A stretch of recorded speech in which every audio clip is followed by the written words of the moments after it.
সোমবার ৭ সকালে উদয়পুর মাতাবাড়ি পাঞ্জাব ন্যাশনাল ব্যাংকে এটিএম কাউন্টারে হঠাৎ আগুন দেখতে পায় পথ চলতি জনগণ। খবর দেওয়া হয় উদয়পুর অগ্নি নির্বাপক দপ্তরে। খবর পেয়ে ছুটে যায় অগ্নি নির্বাপক দপ্তরের একটি ইঞ্জিন। এটিএম কাউন্টারের ভিতরে আগুনের লেলিহান শিখা দেখে দমকলের কর্মীরা আগুন নেভানোর চেষ্টা করে।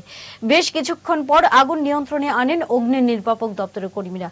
অগ্নি নির্বাপক দপ্তরের পক্ষে জানানো হয়, শর্ট সার্কিট থেকে আগুন লেগেছে বলে ধারণা।